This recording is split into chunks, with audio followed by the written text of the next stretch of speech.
Well, you're on again with another episode of the Presbyterian and Reformed Churchman, and I have my friend and ruling elder, Kevin Miller. Kevin, thanks for being on again, man. Glad to be here. Thanks for having me. Yes, so today we are talking something that may seem early, it may seem shockingly early, but we are going to talk the first overture, to our knowledge, for the 2024 General Assembly. Because Piedmont Triad Presbytery 1 week ago, or about a week and a half ago, passed an overture to allow atheists or anybody really to testify that a ecclesial court allows testify. And in doing so, removing the oath from the witness testimony. And so this came about last weekend, right, Kev? Yes. So it was voted on. I don't think we had an exact vote, but it was, I would estimate, passed by 75% from Piedmont Triad Presbytery. I agree, yeah.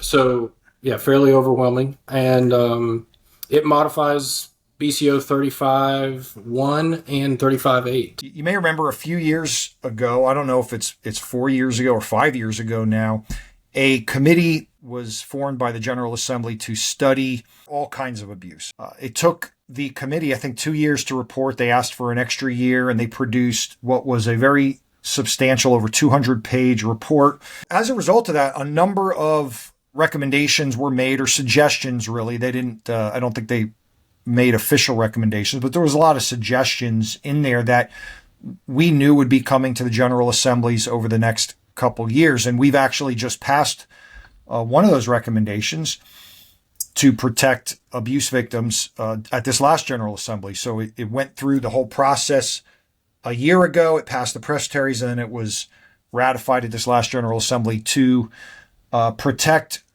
victims from having to be in the presence of their accused abuser during witness testimony, and made all kinds of provisions for that. And so I always like to say that when at this last General Assembly, there was all kinds of commotion about how the PCA has done nothing about to protect abuse victims, and it's just simply not true. But Presbyterianism does take time, and you know, it takes years, because you have to get it right, and then if it doesn't pass that year, you have to edit it and try to get it right again.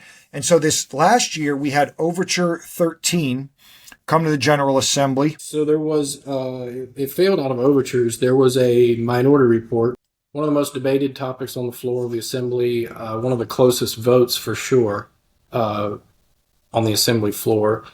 And I think I've heard multiple comments about the debate being some of the best, as far as people actually feeling like they were swayed one way or the other by the debate on the floor. The minority report failed, and the recommendation to vote that down, the overture from the committee, and that's what passed the floor of the Assembly. And what that overture attempted to do was to allow basically anybody to testify by removing the provision to... It removes all the qualifications and just says, as long as you promise to testify truthfully.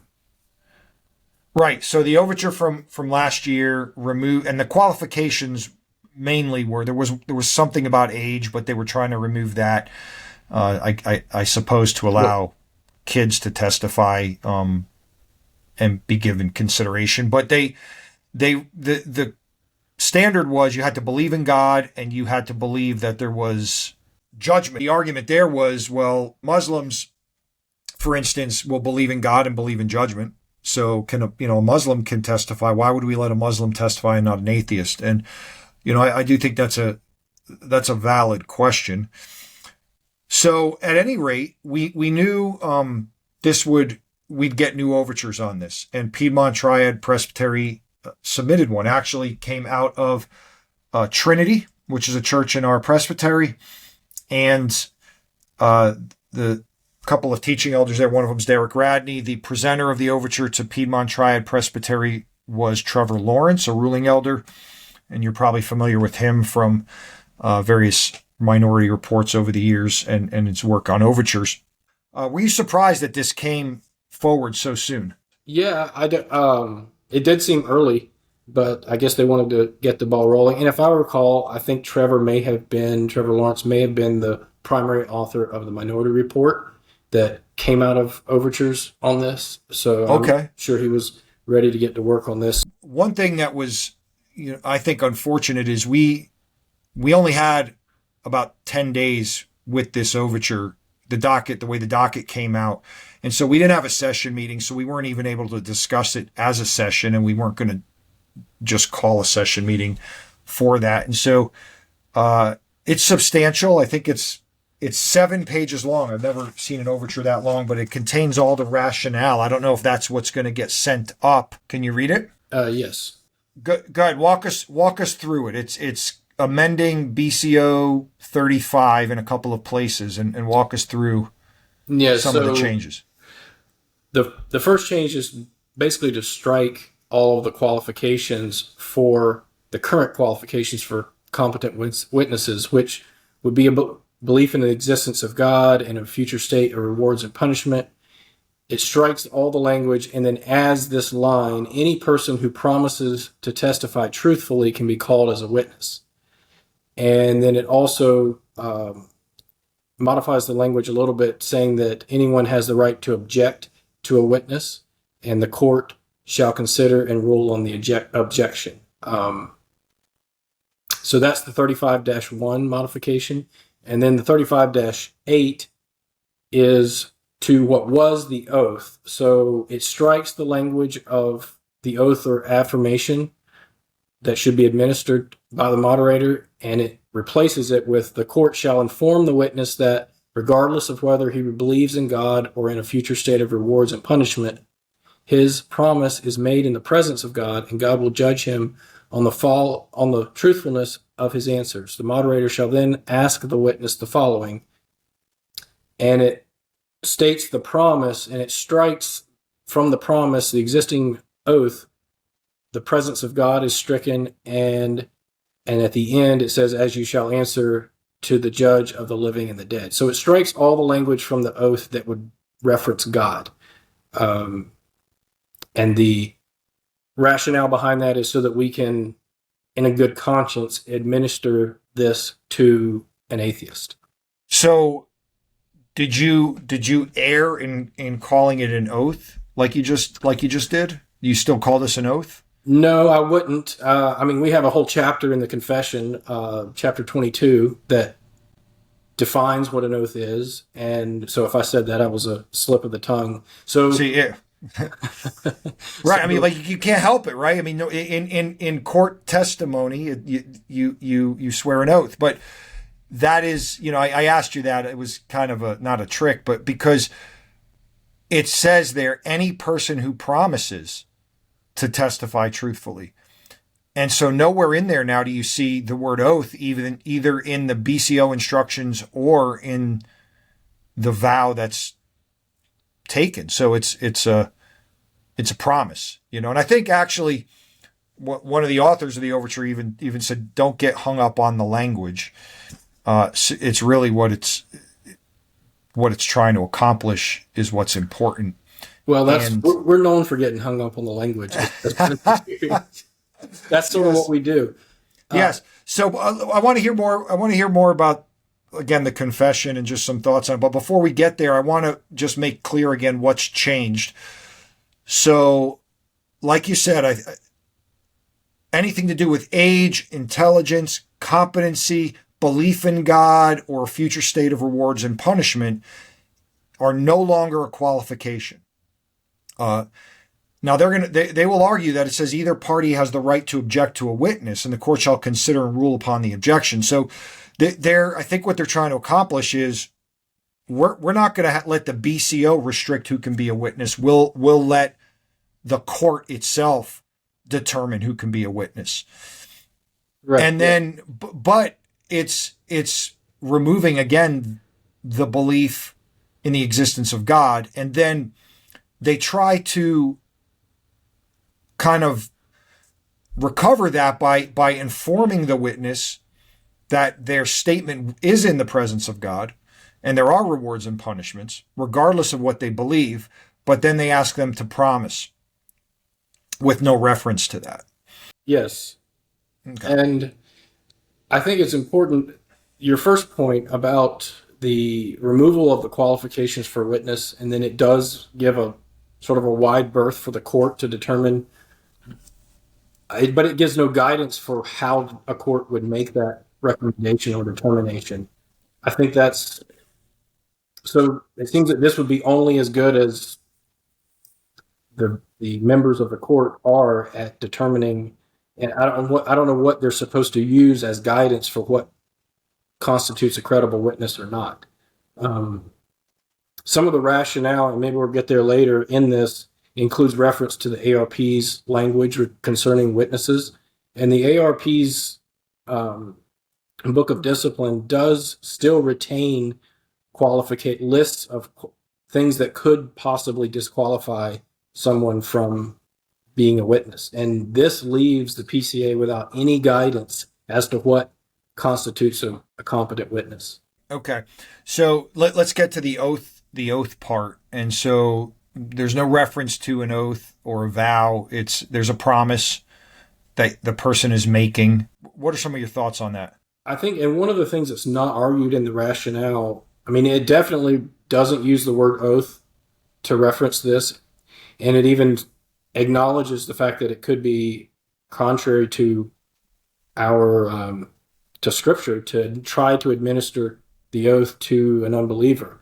So I appreciate that, but it never wrestles with the idea of should we remove the oath from the church courts altogether. So this would remove an oath not just for atheists, even for believers, they would not be administered the oath. They would only be asked to promise. So this isn't a separate thing that an atheist can do. So are we at liberty to fully remove the oath from the church office? Why is the oath there in the first place? And none of that argument was sort of entertained in this rationale. And I think that's a bigger discussion that we need to have before we can consider the benefits or the negatives to removing the oath. Is, can we do that according to our confession and our history of church polity? Yeah. So what does our confession say on oaths? Okay. So in chapter 22, the first article just defines what an oath is. A lawful oath is part of religious worship wherein upon just occasion the person swearing solemnly calleth God to witness what he asserteth or promiseth, and to judge him according to the truth or falsehood of what he sweareth. So right here in this definition, an oath requires calling on God as witness. And this overture recognizes that. I think the more meat of the argument comes as to, are we at liberty to not have an oath in the church courts? And I think that is addressed in Article 2, not specifically. Of course, it doesn't specifically mention church courts, but I won't read all of Article 2, but the second half of Article 2 says, yet as in matters of weight and moment, an oath is warranted by the word of God, under the New Testament as well as under the Old. So a lawful oath being imposed by lawful authority in such manners ought to be taken. Yeah, you would say a court of the church is a moment of weight and moment, particularly when we're talking about accusations. And I would think so. I mean, it can, these church courts determine, the standing of members. Someone could be excommunicated as a result of church court. A pastor could be deposed from his position as a result of a church court. Office. Yeah. These are not, I don't see how you could say these are not matters of weight and moment. And you consider, so vows and oaths, they're connected. There's the confession does make a distinction, but they're still in the same chapter. If you think of all the times we take vows, they are relating to the same offices that are under consideration in the church courts. So when you become a member, you take vows. When you become a church officer, you take vows. I think testimony in a church court, which could determine the standing of the members and the officers, is of equal weight and moment as when those members become members and the officers become officers. No, that's good. I think what this is doing, and it's similar to the human sexuality discuss, I mean, totally different, but similar in what I'm about to say, is it's causing us all to have a better understanding of what something is. And in this case, what is a court of the church, because a lot of discussion and debate and dialogue happened on the first round of the overture, when it was Overture 13, both in Overtures Committee, Minority Report, and then on the floor of the Assembly and the whole thing, around whether or not atheists can tell the truth. And the answer is, of course, atheists can tell the truth. It's not about that. And then there was this whole, well, don't we want to know the truth? And the answer to that is yes. Again, of course, we want to know the truth, and we have a duty to uphold the truth. But the real question goes back to what you're getting at: is what are oaths? And then I'll connect it to what is the court of Jesus Christ? What is church discipline? What is that? That is not a part of the city of man. It's a part of the city of God. It's the first instruction Jesus Christ gives to his church. Right there in Matthew 18. I mean, Matthew 16 is the first time the word ecclesia is used, when Peter declares that Jesus is the Christ. And Jesus says, well, on this rock I will build my church. And then 2 chapters later, he says, here's an instruction for the church. And he outlines what becomes the basis for church discipline and taking them to the church. And I have a real problem with allowing somebody to stand before the Church of Jesus Christ who doesn't acknowledge the lordship of Jesus Christ within that event space. I'm at a lack for what the proper word would be. And so somebody would argue, well, but again, you let Muslims testify by the current book of church order. And my thought to that is, well, I see the inconsistency, but the answer is not to gut the whole process of that everybody involved is acknowledging the lordship of the King of the church, and as we stand in his court. And so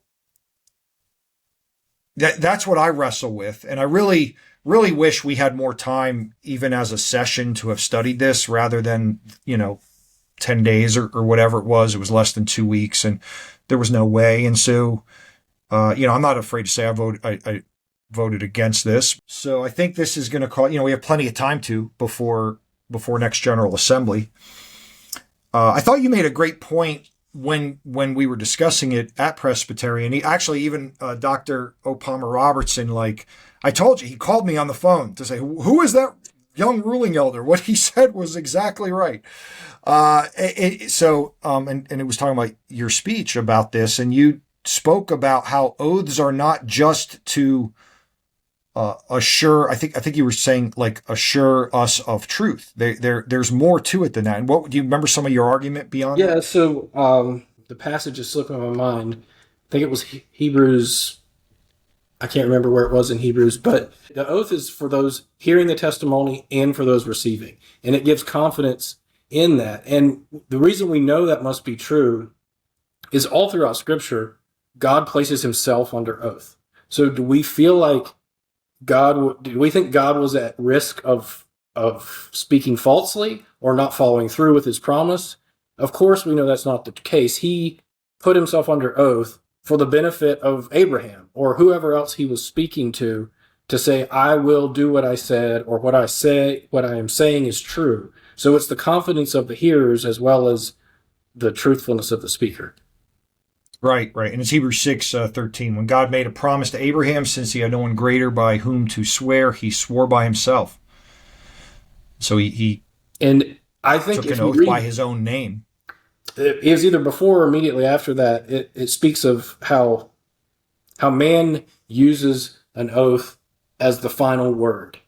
So that speaks to, the final word in a court of law, for instance. So that speaks to confidence. So we can never 100% know the truth in some situations. But if everyone is confident that this is finished and it's done, it at least puts an end to the situation in human terms. But if people are unsure of all the proceedings, and that's one of my fears with this overture, is that you have a less trust in the courts by the by the church. Because this goes back to, if we believe, according to the confession, chapter 22, that an oath is a real thing that's different than a promise, and that it actually has an effect. And if we're removing that from this, we have to admit we are lessening the bar. If we can't admit that, then we must throw out the idea of an oath altogether. If an oath doesn't mean anything, then okay, we can say we haven't lost anything. But if an oath actually means something and we're getting rid of it, we've lowered the bar in the church courts. There's no way, I don't see a logical argument around that. So are we going to say it's worth it for atheist testimony? I wouldn't argue that. Yeah, if an oath isn't taken in the court of the church, then where is it? When are we taking it? Within the church. So yeah, absolutely. So you were referring to Hebrews 6:16, for people swear by something greater than themselves, and in all their disputes, an oath is final for confirmation. So when God desired to show more convincingly to the heir of promise the unchangeable character of his purpose, he guaranteed it with an oath. And so, right.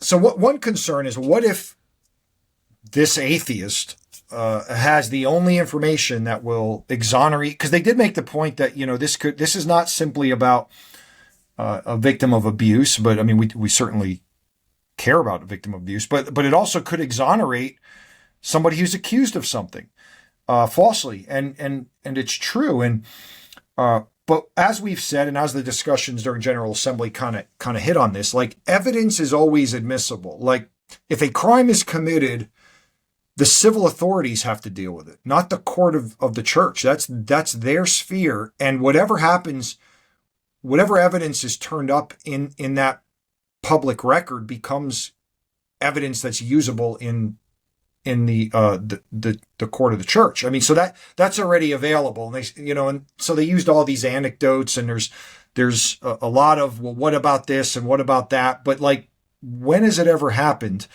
that the only thing that would have proven or exonerated a case or proven guilt was the testimony of an atheist? And by the way, you need more than one word against another word. You're going to need more than that. But, I looked up this a little bit because I was curious about how Judaism handled these cases. And again, not trying to be a Judaizer. That's not the point. The point is, how did they view it? Gentile testimony and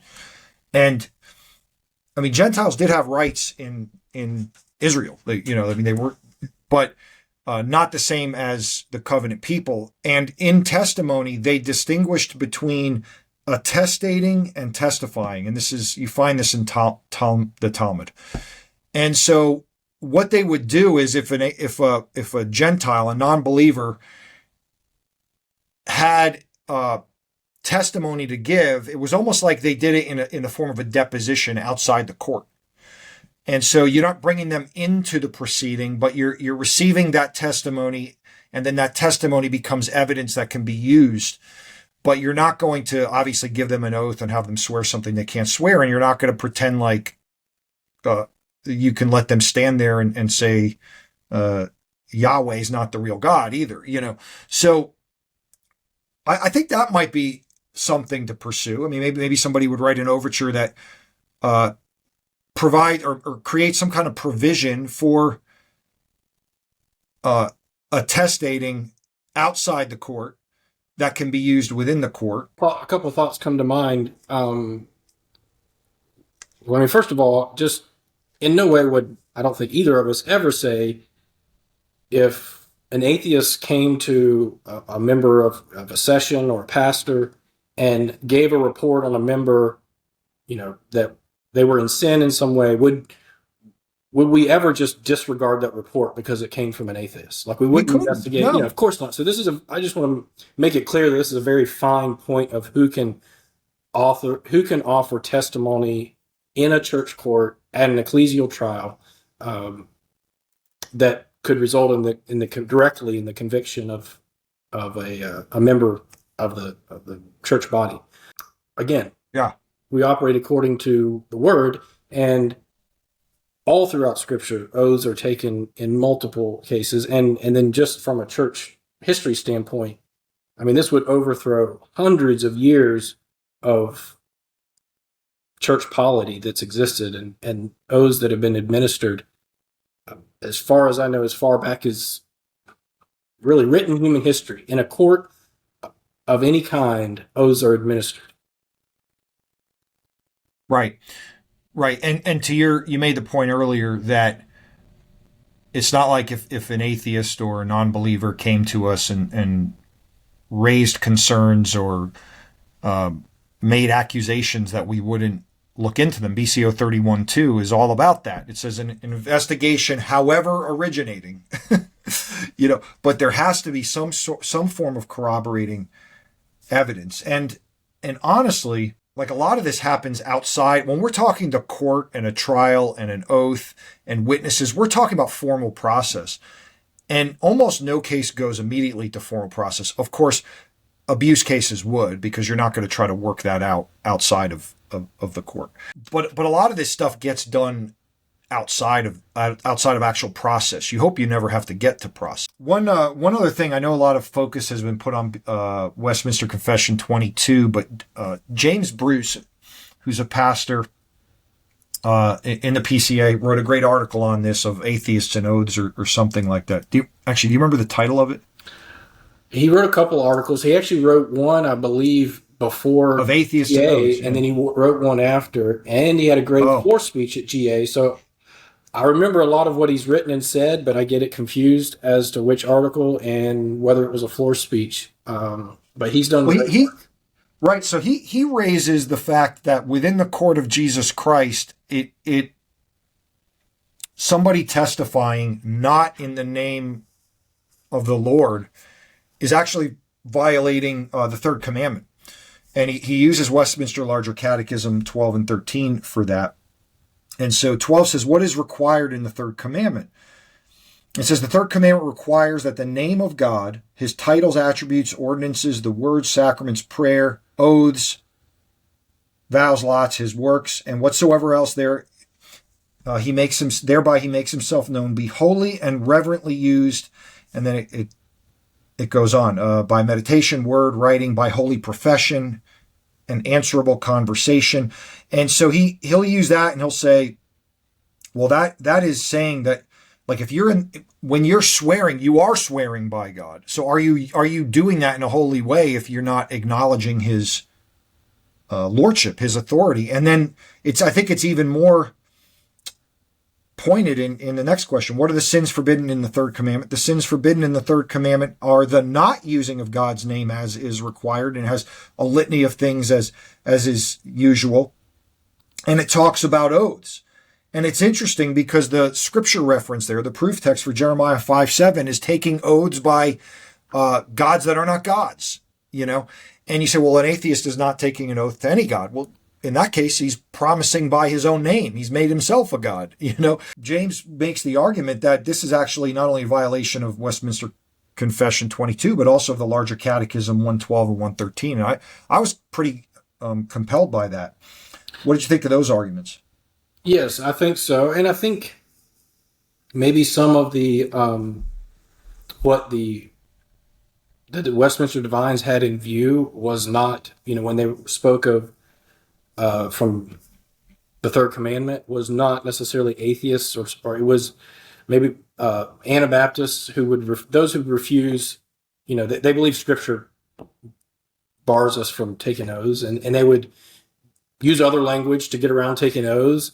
And I think maybe, and I'm going a little bit from memory because I think I've read stuff about this, that they're saying, no, even though you don't mention God's name, you are still, it's just as binding as if you did. And it's actually a sin to not include his name in it. Right.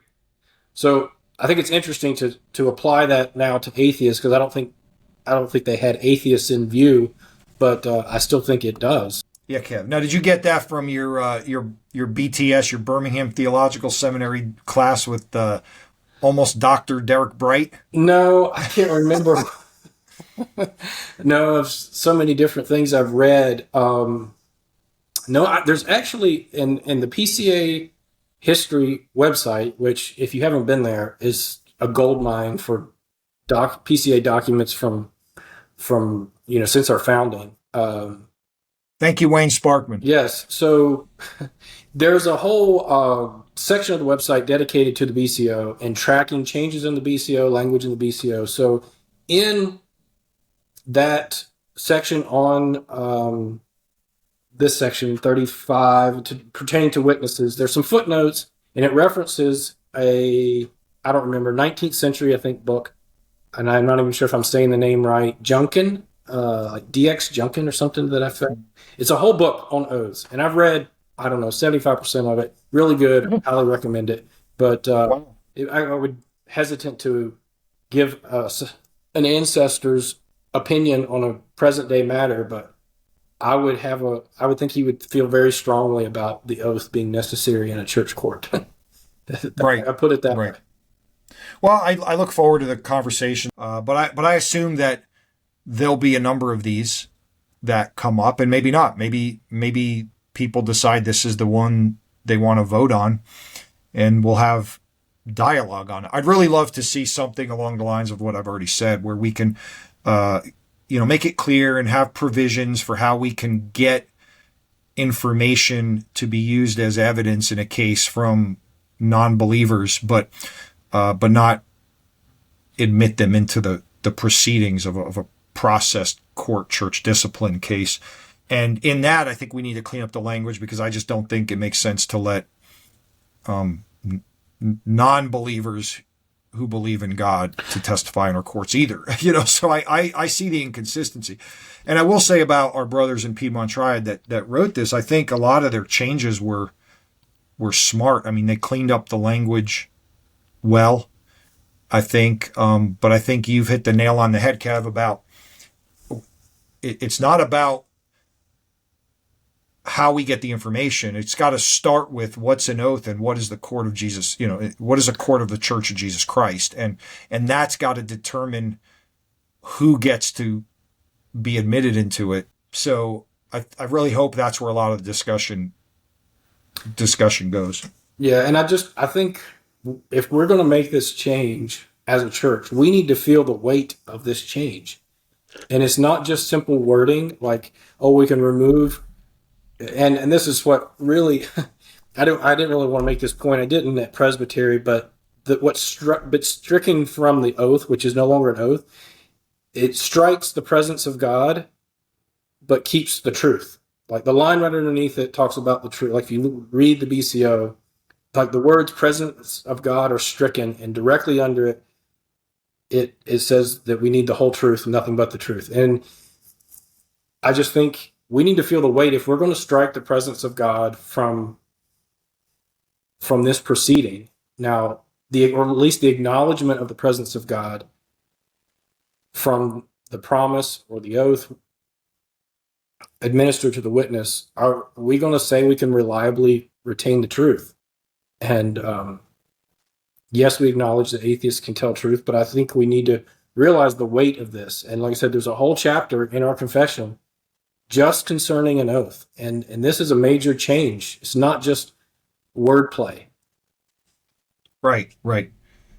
Yeah. It's okay to get hung up on the words when we're talking about our BCO. Yes, and the presence of God.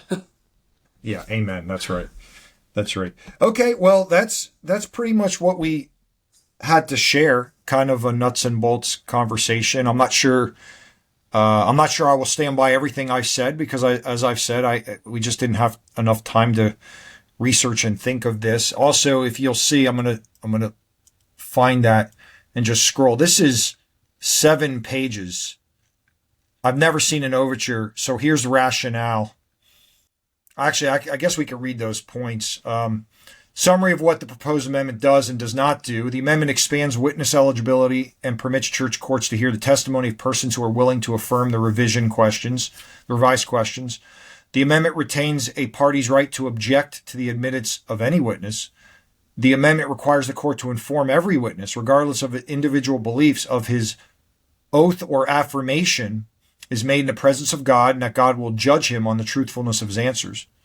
The amendment modifies the exemplary promise such that it is more generally applicable to Christians, non-Christian theists, and atheists. The amendment does not require the court to permit any person to testify as a witness. Only witnesses who affirm that they will testify truthfully are permitted to be considered as witnesses. If either party objects to the admittance of a witness, the court shall consider and rule on the objection. The amendment does not require the court to attach the same degree of credibility to the testimony of every witness. And the amendment does not require the court to administer an oath to any witness for whom an oath to God would be unlawful. So it is interesting, Kevin, that they in their rationale are still saying this could be an oath for a believer. So it's almost like whatever you believe it to be, you're doing. That's what you're doing. And Yeah. you know, I'm just not a fan of postmodern sort of.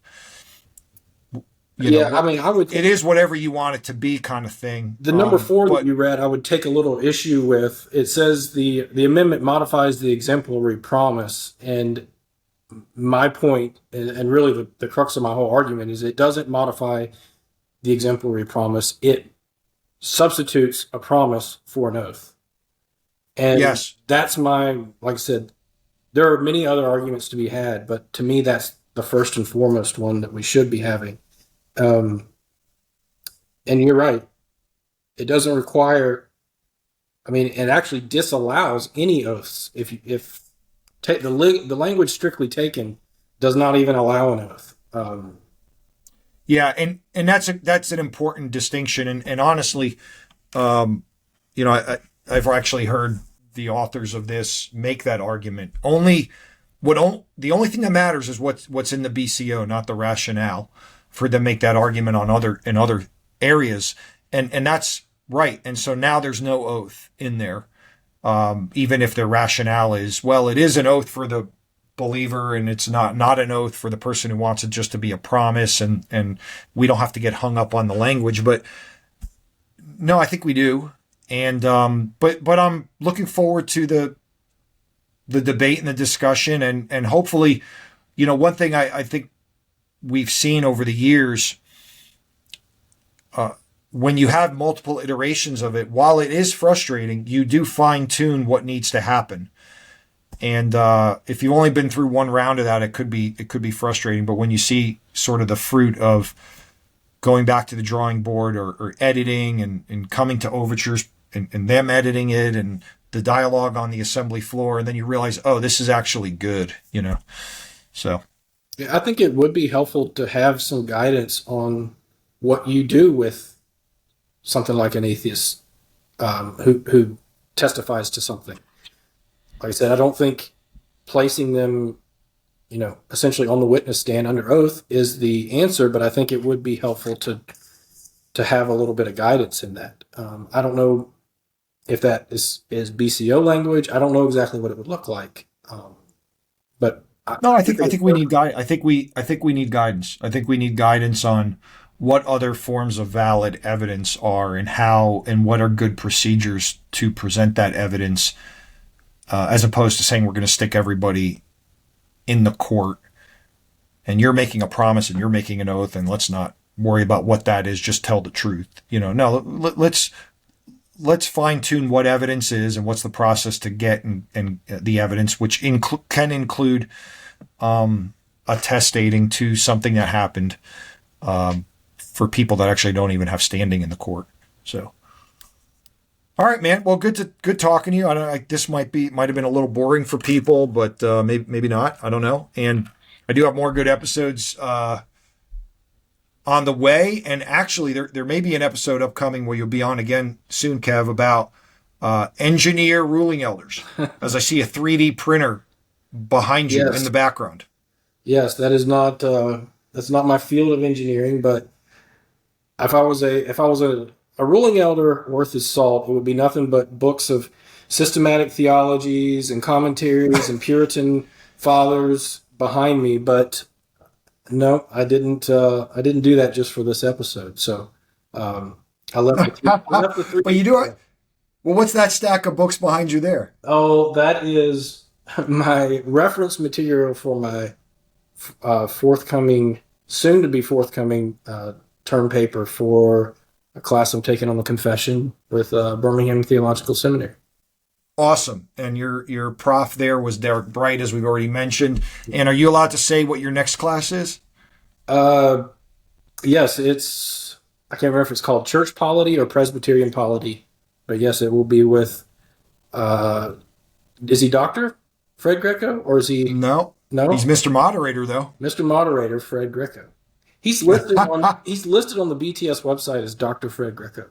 Is he? Okay, well, I've never heard him called doctor, but I'm not he could sure be. if that was a typo or not. He could be. Either way, he's definitely competent to teach the church polity class. Yes, the Mr. Moderator, Fred Greco. And so this is our plug. BTS, Birmingham Theological Seminary, is actually a sponsor of this podcast, Presbyterian Reformed Churchmen. And so yeah, I'm doing my Doctor of Ministry program with BTS, and Kevin is doing his Presbyterian Leadership Certificate with them. And these are all master's level classes, right, Kev? Yes. From what Ike Reeder has said, that these are classes that already existed in their different master's programs, and they've just sort of combined a few into the certificate program. So, like the class that I was in this summer, I was in with, I think at least one, if not two, MDiv students. So yeah. Yeah, and you got some great professors there, and you can parlay that into your own masters if you want. Well, thanks again for being on, and thanks for listening. Until next time.